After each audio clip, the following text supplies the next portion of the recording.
శ్రీమాత్రే నమ. జయ గురు దత్తాత్రేయ నమ. ఈ వీడియోలో మనం కన్యారాశి వారికి ఏప్రిల్ నెల మాస ఫలితాలు తెలుసుకునే ప్రయత్నం చేద్దాం. ఈ నెల ప్రారంభంలో శుక్రుడు అష్టమ స్థాన సంచారం జరుగుతుంది. ఎప్పటిదాకా ఏప్రిల్ 19 వరకు ధనాధిపతిగా ఉన్నటువంటి శుక్రుడు అష్టమ స్థాన సంచారం వల్ల ఆర్థిక పరంగా ధనలాభం కలుగుతూ ఉంటుంది. స్త్రీల యొక్క సంపూర్ణ సహకారం లభిస్తూ ఉంటుంది. వ్యక్తిగతంగా మీకు కానీ మీ కుటుంబంలో స్త్రీలకు కానీ ఆర్థిక పరంగా కొత్త ఉద్యోగం రావడం కానీ వారి యొక్క హోదాకు తగినటువంటి విధంగా వాళ్ళకి ఆదాయం పెరగడం కానీ జరిగే అవకాశం ఉంది. అలాగే చాలా కాలంగా విరోధంగా దూర ప్రాంతంలో ఉన్నటువంటి మీ కుటుంబ సభ్యులు తిరిగి మళ్ళా మీ కుటుంబాన్ని కలుసుకొని మీ కుటుంబంలో ఏదో ఒక పెళ్ళో పేరంటమో శుభకార్యమో జరిగే అవకాశం ఉంది. దానిలో పాల్గొని మీకు ఆర్థిక పరంగా సహకరించడం జరుగుతూ ఉంటుంది. దూరమైన బంధువులు తిరిగి కలుసుకుంటారు. ఆర్థిక పరంగా అనుకూలంగా ఉంటుంది. చాలా కాలంగా రాదు అనుకున్నటువంటి ధనం రావడం జరుగుతూ ఉంటుంది. అయితే చిట్ ఫండ్ ద్వారా కానీ ఇన్సూరెన్స్ ద్వారా కానీ ఈ విధంగా కొంత ఆర్థిక పరంగా మీకు ఫ్రీ అవుతారు. అలాగే ప్రధానంగా మరి 6వ స్థానంలో మొన్నటిదాకా సంచరిస్తున్నటువంటి 6 గ్రహాలు అంటే 5 గ్రహాలు 6వ స్థానంలో సంచరించడం జరుగుతుంది. అందులో ప్రధానంగా కుజుడు ఏప్రిల్ 2వ తారీఖున సప్తమ స్థానంలోకి మారడం జరిగింది. అలాగే ఇప్పుడు ప్రస్తుతం రవి కూడా సప్తమ స్థానంలో ఉన్నాడు. అంటే మనకి ఈ వార ప్రారంభంలో ఈ నెల ప్రారంభంలో కుజుడు రవి అలాగే శని సప్తమ స్థాన సంచారం వల్ల ప్రధానంగా వైవాహిక జీవితంలో భార్యాభర్తల మధ్య విభేదాలు రావడం జరిగే అవకాశం ఉంది. ఏదో కారణం వల్ల కొన్ని రోజుల పాటు భార్య ఒక చోట భర్త ఒక చోట విధి నిర్వహణ చేయవలసి ఉంటుంది. అలాగే పార్ట్నర్స్ వల్ల కొంత ఇబ్బందులు రావచ్చు. వృత్తిపరంగా కొన్ని చికాకులు ఎదుర్కోవచ్చు. ప్రయాణాల్లో కొంత ఇబ్బందులు కూడా రావడం జరుగుతూ ఉంటుంది. అంటే మీ యొక్క జీవిత భాగస్వామి యొక్క ప్రవర్తన మీకు కొంత ఇబ్బంది కలుగుతుంటుంది. వారు మరీ డామినేటెడ్గా మీ మీద ప్రయత్నం చేస్తూ ఉంటారు. అంటే మీ మీద డామినేట్ చేసే ప్రయత్నం చేస్తూ ఉంటారు. దానివల్ల సహజంగా మీరు ఏదో విధమైనటువంటి అసంతృప్తికి గురి అవ్వడం జరుగుతూ ఉంటుంది. ఇక ప్రధానంగా మరి బుధగ్రహం ఏప్రిల్ 9వ తారీఖున బుధగ్రహం కూడా మనకి సప్తమ స్థానంలోకి మారడం జరుగుతుంది. సాధారణంగా బుధుడు రాష్ట్రాధిపతిగా సప్తమ స్థానంలో కొద్దిగా బలహీనం పొందుతూ ఉంటాడు. దశమాధిపతిగా కూడా బుధుడు మరి సప్తమ స్థానంలో చేరి అక్కడ ఉన్నటువంటి కుజుడు రవితో కలయడం వల్ల ఉద్యోగపరంగా కొన్ని ఇబ్బందులు రావచ్చు. ఏదైనా మీ భర్త గారికి ఏదైనా ఉద్యోగపరంగా ఇబ్బంది రావచ్చు, మీకు ఉద్యోగపరంగా ఇబ్బంది రావచ్చు. అలాగే ఉద్యోగపరంగా కొన్ని సమస్యలు ఎదుర్కోవడం జరుగుతూ ఉంటుంది. అలాగే కొన్ని ముఖ్యమైనటువంటి ఈ వివాహ ప్రయత్నాలు కానీ ఉద్యోగ ప్రయత్నాలు కానీ ఏదో విధంగా వాయిదా పడే అవకాశాలు కూడా కనబడుతున్నాయి. అంటే మొత్తం మీద ఒక 4 గ్రహాలు సప్తమ స్థానంలో సంచరించడం వల్ల అవి పరస్పరం శత్రుగ్రహాలు అవడం వల్ల జాతకుడు పర్సనల్ విషయాల్లోనూ భార్యాభర్తల సంబంధం విషయంలోనూ ఉద్యోగ విషయంలోనూ కూడా కొంత ఇబ్బందులు ఎదుర్కోవడం జరుగుతూ ఉంటుంది.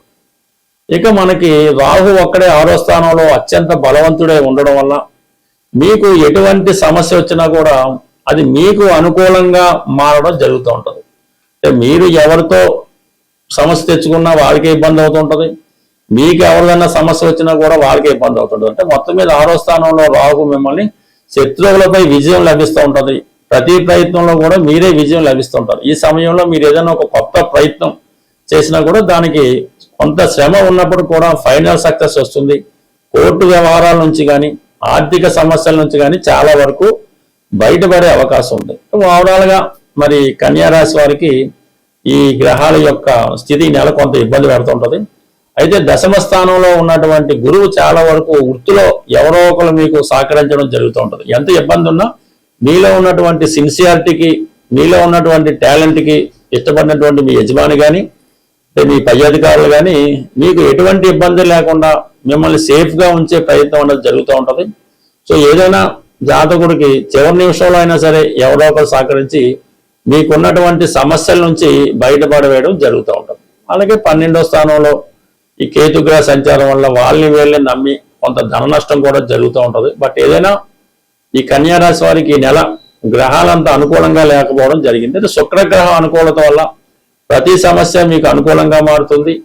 ఏప్రిల్ 19 తర్వాత ఈ శుక్రుడు భాగ్యస్థానంలోకి రావడం వల్ల ఏదైనా పుణ్యక్షేత్రాలు దర్శించడం కానీ, వివాహ ప్రయత్నాల్లో కొంత సక్సెస్ రావడం కానీ, మీ కుటుంబంలో ఒకరికి హోదా గౌరవం రావడం కానీ జరిగే అవకాశం ఉంది. మనకి ఏప్రిల్ నెల 2వ తారీఖున శ్రీరామనవమి రావడం జరుగుతుంది. ప్రధానంగా ఎవరికైతే వివాహం ఆలస్యం అవుతుందో, అలాగే వివాహ సంబంధాలు వచ్చి మిస్ అవ్వడం, ఈ విధంగా వివాహం కొరకు అబ్బాయిలైనా అమ్మాయిలైనా వివాహం కొరకు ఎదురు చూస్తున్న వారికి ఈ శ్రీరామ నవమి చాలా ఇంపార్టెంట్తో కూడుకున్నది. కంపల్సరిగా ఆ రోజు మీరు శుభ్రంగా తలకు స్నానం చేసి కొత్త బట్టలు ధరించి ఈ శ్రీరామనవమి కళ్యాణం భద్రాచలంలో జరుగుతున్నా పర్లేదు, మీ ఊళ్ళో ఎక్కడ జరిగినా సరే ఆ కళ్యాణంలో 100కి 100 రూపాయలు పూర్తి అయ్యేదాకా, అంటే తలంబరాలు అయ్యేదాకా ఉండి అక్కడ ఏమన్నా వాళ్ళు భోజనం అది పెడితే భోజనం చేసి చక్కగా కొన్ని తలంబరాల బియ్యం మీరు ఇంటికి తెచ్చుకొని అది మీ శిరస్సు మీద జల్లుకోవడం మంచిది.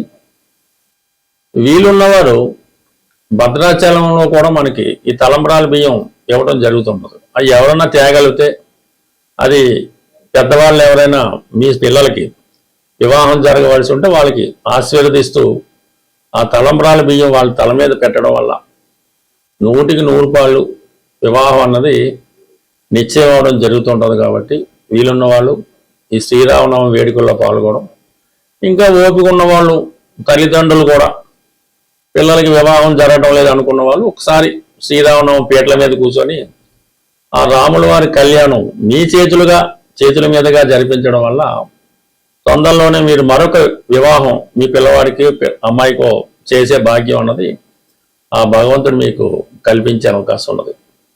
తప్పకుండా ఈ పరిహారాన్ని, అంటే పరిహారం అనగానే ఇది ఒక కర్తవ్యం, ఈ కర్తవ్యంగా చేయడం వల్ల ప్రధానంగా మీ ఇంట్లో తొందరలోనే శుభకార్యం జరుగుతూ ఉంటుంది.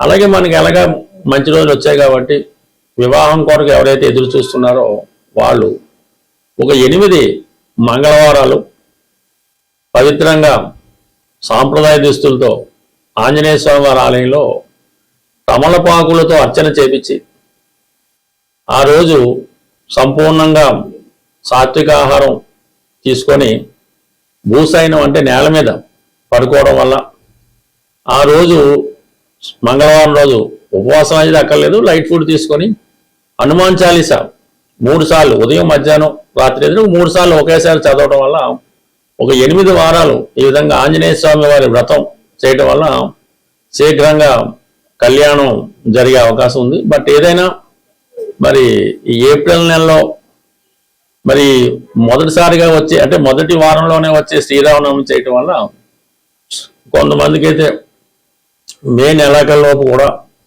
వివాహం కుదిరిన ఆశ్చర్యపోక్కర్లేదు.